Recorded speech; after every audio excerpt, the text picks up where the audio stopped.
Hello, I'm Simon Whistler. You're watching Today I Found Out, and in the video today we're answering a viewer question because David N asks, who was the Jerry in the expression jerry-rigged? Just before we get started, I do want to say that this video is brought to you by Skillshare. Skillshare is an online learning community with more than 19,000 courses. With their premium membership, you get access to courses that will allow you to improve your skills and unlock new opportunities. Now, I've mentioned before how much I've used Skillshare for video making stuff, but they've got everything on there from mixing music to productivity habits. Right now, the first 500 people to use the promo link in the description below will get their first 2 months for free.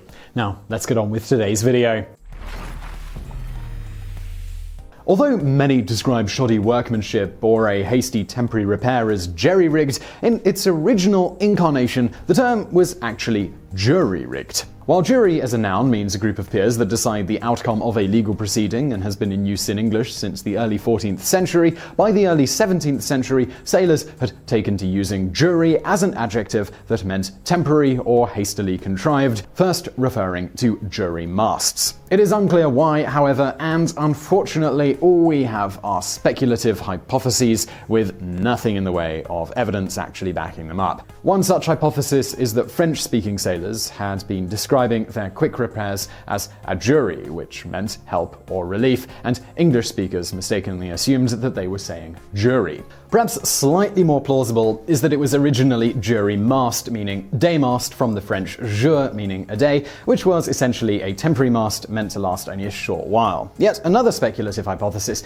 is that the term came about because it took a jury of sailors to put their heads together to come up with a way to create a usable makeshift mast. Whatever the case, sailors were calling the temporary masts they rigged up to replace those lost in storms as jury-masts from at least the early 17th century, with the term first appearing in Captain John Smith's 1616 work, A Description of New England. He stated, "We had reaccommodated her a lury-mast, and the rest to return for Plymouth." He later used the term again in the General History of Virginia, New England, and the Summer Isles, which was published in 1624. Captain Smith's 1627 Seaman's Grammar also explicitly gives us a proper definition. A lury-mast, that is, when a mast is borne by the board with yards, roofs, trees, or what they can, spliced or fished together, they make a lury-mast. By the middle of the 17th century, jury was being appended to a variety of other words to describe something hastily put together, as well as give a humorous connotation, such as this from Third Advice from 1667. "Guard thy posterior, lest all be gone, though jury-masts thou hast, jury buttocks none." As for the exact expression in question, jury-rigged first appeared in 1788 in Newt's A Tour in England and Scotland, stating, "Ships to be jury-rigged, that is, to have smaller masts than would be required for actual service." As for jerry-rigging, it may be that jury morphed into jerry via people just thinking that that's what the expression was, though this isn't clear. Jerry, followed by anything, first popped up around 1856 in the form of jerry-built, more or less meaning built of poor quality materials. A decade or so later, the variant jerry-builder made its debut, which described the makers of such a product. In nearly all of these terms' earliest usages, they were referring to poorly constructed homes or buildings.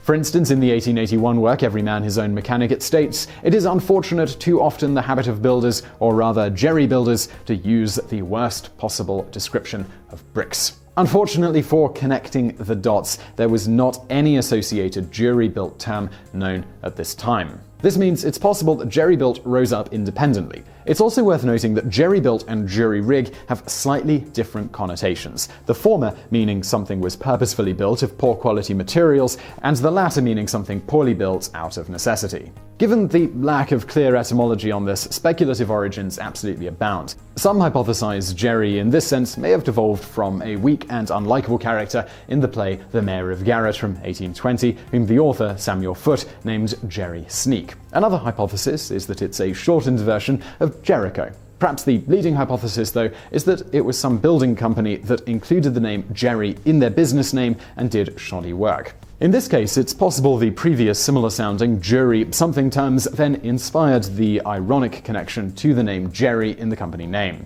However, as with the term jury-rigged, these hypotheses are just pure speculation, and there's no hard evidence backing it up.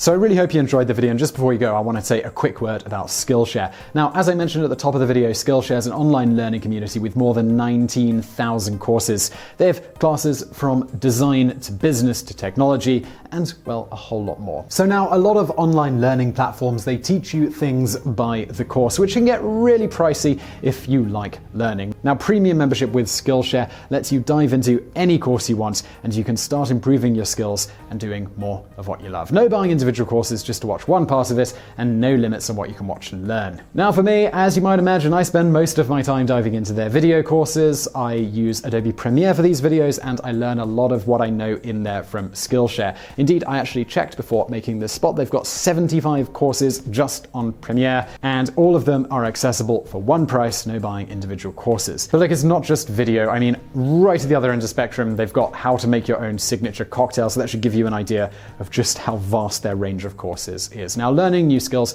is one of the most important things you can do to get ahead, and Skillshare makes that super easy and super affordable. Now, since Skillshare are sponsoring this video, the first 500 people to use the promo link in the description below will get their first 2 months for free. It's a great way to try Skillshare out and see if it's for you, and I'm confident it will be. So thank you to Skillshare for the sponsorship, and thank you for watching.